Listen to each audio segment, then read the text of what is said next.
There you go, Ms. Secretary. Let me begin by saying I know there are millions of Americans in this country who feel disappointed and discouraged or even a little bit angry about the court's decision today on student debt. And I must admit I do too.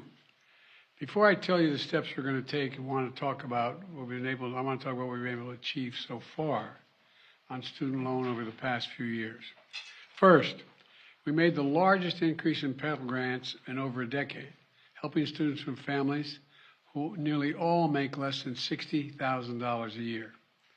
Then we fixed the so-called, with the help of the department, public service loan forgiveness program. So the borrowers who got into public service, such as school teachers, police officers, social workers, service members, they actually got the debt relief they were entitled to under the law. Before I came to office, only 7,000 people have benefited from that program. Today, over 600,000 borrowers have received relief from that program. And it's still available. So many more people can be helped. And I encourage you to apply if you haven't already. You're still eligible. Go to studentaid.gov. It matters. Third, my administration improved the program from the Obama-Biden administration on income-driven repayment plan. That's what it was referred to as. Back then, we set a limit. Student borrowers would pay no more than 10% of their disposable income to pay back their debt in any one time. My administration is going to reduce that to 5%. It's now the most generous repayment program ever. No one with an undergraduate loan today or in the future, whether from a community college or a four-year college, will have to pay more than 5% of their disposable income to repay their loan. And that's income after you pay for the necessities like housing, food, and the like. Typical borrower is going to save about $1,000 a year. And if you keep up payments for 20 years without missing them, your total debt is forgiven after 20 years. That's what the program was before, but we've just reduced it to 5%. In addition to that, last year I announced my student debt relief plan, a plan that was on the verge of providing more than 40 million Americans with real debt relief, up to $10,000 for many borrowers and up to $20,000 for those who had gotten a Pell Grant. Nearly 90% of the relief would have gone to borrowers, 90% of it, making less than $75,000 a year.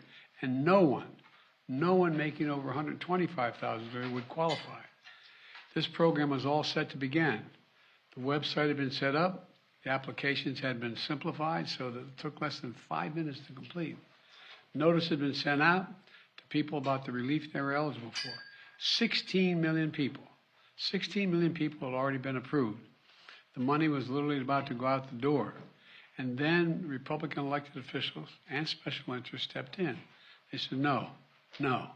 Literally snatching from the hands of millions of Americans thousands of dollars in student debt relief that was about to change their lives. You know, these Republican officials just couldn't bear the thought of providing relief for working class, middle class Americans. Republican state officials sued my administration, attempting to block relief, including millions of their own constituents. Republicans in Congress voted to overturn the plan. I think every one. I don't think I had any Republican votes for this plan. At the same time, think about this. We all supported the Paycheck Protection Program, remember, PPP? You know, which was designed to help business owners who lost money because of the pandemic. It was a worthy program. But let's be clear. Some of the same elected Republicans, members of Congress who strongly opposed giving relief to students, got hundreds of thousands of dollars themselves in relief, members of Congress, because of the businesses they were able to keep open. Several members of Congress got over $1 million. All those loans were forgiven. You know how much that program cost? $760 billion. My program's too expensive. $360 billion more than I proposed in my student debt relief program. I was trying to provide students with $10,000 to $20,000 in relief. By comparison, the average amount forgiven in the PPP, the pandemic loan program, average amount forgiven was $70,000. Now a kid making $60,000, trying to pay back his bills, asking for $10,000 in relief, Come on. The hypocrisy is stunning. You can't help a family making 75 grand a year, but you can help a millionaire and you have your debt forgiven? My plan would not only have been life-changing for millions of Americans, it would have been good for the American economy, freeing millions of Americans from the crushing burden of student debt. More homes would have been bought, more businesses would have been started, more couples would have had the confidence to start a family. Millions of people would have felt they could get on with their lives. These Republicans blocked all that. Now, in addition to the hypocrisy, some of these Republican Congress are shamelessly pushing to advance a bill in the coming weeks that gives hundreds of billions of dollars in tax breaks and handouts to the wealthiest Americans. They still haven't given up on making permanent a $2 trillion tax cut that they never paid for. Never paid for. $2 trillion. So let me be clear. For Republicans in Congress, it's not about reducing the deficit. It's not about fairness in forgiving loans. It's only about forgiving loans they have to pay. Today, the Supreme Court sided with them. I believe the court's decision to strike down my student debt relief program was a mistake, was wrong. I'm not going to stop fighting to deliver borrowers what they need, particularly those at the bottom end of the economic scale. So we need to find a new way, and we're moving as fast as we can. First, I'm announcing today a new path consistent with today's ruling to provide student debt relief to as many borrowers as possible, as quickly as possible. We will ground this new approach in a different law than my original plan, the so-called Higher Education Act. That will allow Secretary Cardona, who's with me today, to compromise, waive, or release loans under certain circumstances. This new path is legally sound. It's going to take longer, but in my view, it's the best path that remains to providing for as many borrowers as possible with debt relief. I've directed my team to move as quickly as possible under the law. Just moments ago, Secretary Cardona took the first step to initiate that new approach. We're not going to waste any time on this. We're getting moving on it. It's going to take longer, but we're getting at it right away. Second, we know what many borrowers will need to make their hard choices, which their budgets are being strained now when they start to repay their monthly loan payments this fall. You know, we know that figuring out how to pay these added expenses can take time for borrowers, and they might miss payments at the front end as they get back into repayment.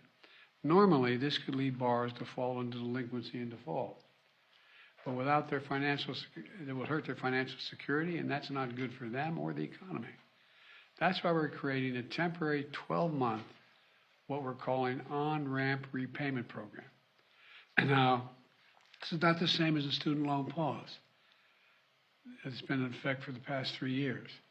Monthly payments will be due. Bills will not go out, and interest will be accruing. And during this period, if you can pay your monthly bills, you should. But if you cannot, if you miss payments, this on-ramp will temporarily remove the threat of default or having your credit harmed, which can hurt borrowers for years to come. Because the Department of Education won't refer borrowers. And the reason why that will work, they won't refer borrowers who miss payments to credit agencies for 12 months to give them a chance to get back up and running. Let me close with this. Our Republican officials say student loan relief is a giveaway to the privileged. You hear that loud now, the privileged. I love their concern for the privileged. But I know who student loan borrowers are in this country. So do all you. The couple putting off having a child until they can find their way to deal with their debt. That's who they are. They're young putting off buying their first home so they can get out from under student loans. Hope on the horizon, thanks to relief that I planned last year. Today's court decision snatches it away from them. I get it. I get it. I hear this. And I'm concerned about it. But today's decision has closed one path. Now we're going to pursue another. I'm never going to stop fighting for you. We'll use every tool at our disposal to get you the student debt relief you need and reach your dreams. It's good for the economy. It's good for the country. It's going to be good for you. Thank you very, very much for listening. We're going to get this done, God willing. Thank you. Mr. President, why did you give millions of borrowers false hope? You've doubted your own authority here in the past. I didn't give any false hope. The question was whether or not I would do even more than was requested. What I did, I thought was appropriate and was able to be done and would get done.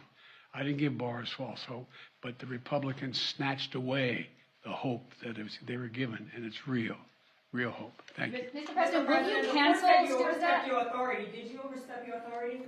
I think the court misinterpreted the Constitution. Mr. President, will you be the failure in